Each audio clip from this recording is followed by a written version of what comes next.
There's a wonderful new podcast that celebrates the fact that the 90s are back in so many ways, but our favorite tracks never left.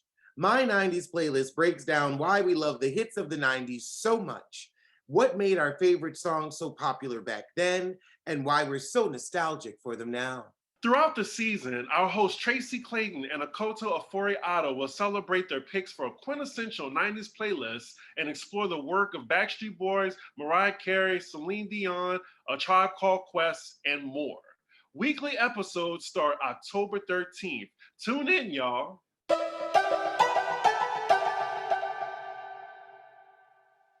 One of my favorite things about boy bands, I do believe, is how, all of the successful ones have 5 members. Mm-hmm. And each of those 5 members have an assigned archetype. And that those archetypes can pretty much be tracked from boy group to boy group. This right? is so fun. I can't wait to go through this exercise. Can I walk you through the archetypes? Okay. So number 1, you have like the heartthrob / the sweet one, right? And this is the person that you think about as like the face of the group per se, like the one who's like most likely to go solo. And when you think of like the lead singer, it's kind of the one that you think about. Usually a former model, and usually the one who's in the group to like draw like the screams out of the teenage girls who like follow them around and chase them when they're getting on planes, like they did in the video. I get it. Okay. Right.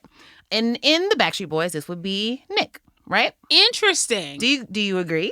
I always thought that it was Brian because Brian to me looked more like a man boy instead of just a boy.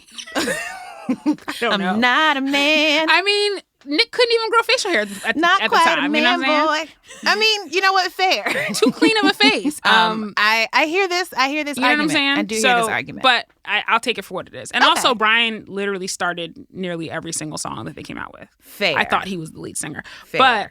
But let's move on. Well, speaking of Brian is generally considered to fill the role, generally now, of the cute one, right? And the cute one is kind of like the second lead singer, as I do believe one of our sister and Destiny's Child would say. He's cute, he's attractive, but not as like sexually threatening as the lead is. Okay. And he's kind of meant as like a foil to the bad boy that we're going to talk about. Oh, I see. Here in a few seconds, right? I mean, so, I stand by the fact that like if you're going to have somebody, if you're going to call somebody sexually threatening, they're going to need to have some facial hair. Like I feel very strongly about that. But hey, whatever. I'm going to make some notes here. Yeah, whatever. Facial hair. Yes. Okay. So we got the cute one, we got the heartthrob, we just mentioned the bad boy. So the bad boy, I think, is the one that we're fighting about, AJ. AJ is the rebel. He's a little like, he's got a rougher edge to him. Like maybe he wears like a leather jacket. Oh my God, he got on a leather jacket. He was the only one that like wore. I'm pretty sure. Like I just remember him in like dark clothes in general because he had the dark hair. Sometimes I'll have a tattoo, probably some form of like tribal tattoo or barbed wire, considering the time of origin. He also had an incredibly aggressive goatee. I loved. Yeah.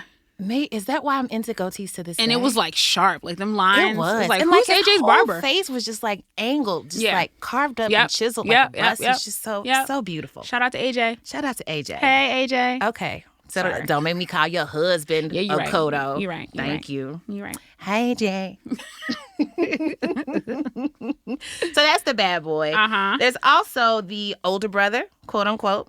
He's still accessible to the screaming girl clientele. You know, it's kind of like the one you would go to for like boy advice on I see so clearly who this is. How to talk to AJ. Yes. You know?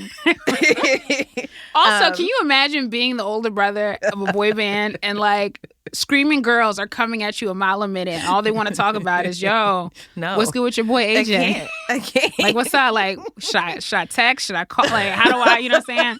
Like, how do I do this? Like, what would you recommend? I would put myself up for adoption. Yeah, you got to quit after like, that. I'm not like, I'm out. That's it. However, shout out to Kevin, the older brother. And then you have the shy one. The shy one is, kind of like the quiet one, maybe a little nerdier than the rest of the bands. He's... I say this with love in my heart, right? Because I feel like if I were in a boy band, this is who I would be. Right. It's kind of like the person who you're like, okay, I see you here, but like, what you doing here? You know, like how do you fit in with the rest of the group? That's how I self-identify. Is like what am I doing here? Think you know what I mean? Yeah, I think that's absolutely right. Yeah. I also feel like this person had fewer amount of devotees. Yeah, that might be true. Like, I think so. Of everybody who had favorites, they probably had. But see, that's just because nobody understands us, the quiet ones, the man, shy ones. You know, I agree. Also, we're not out here in the streets looking for all this attention because it makes us kind of uncomfortable. You know, they don't even want that. We don't take compliments very well. When I say we, I'm talking about me and myself. Just kind of how I am. Right. And that was Howie, of course. Of course, Howie, whose hair was just so cute. He had the little curly ponytail. Adorable. And he was just so earnest. Just a lot of earnestness in the face. There you go. You know? There you go. I feel like if this was like a teen movie from the 90s, the shy one would be the one who like emerges from the shadows after the girl gets dumped by AJ. Yes. Right?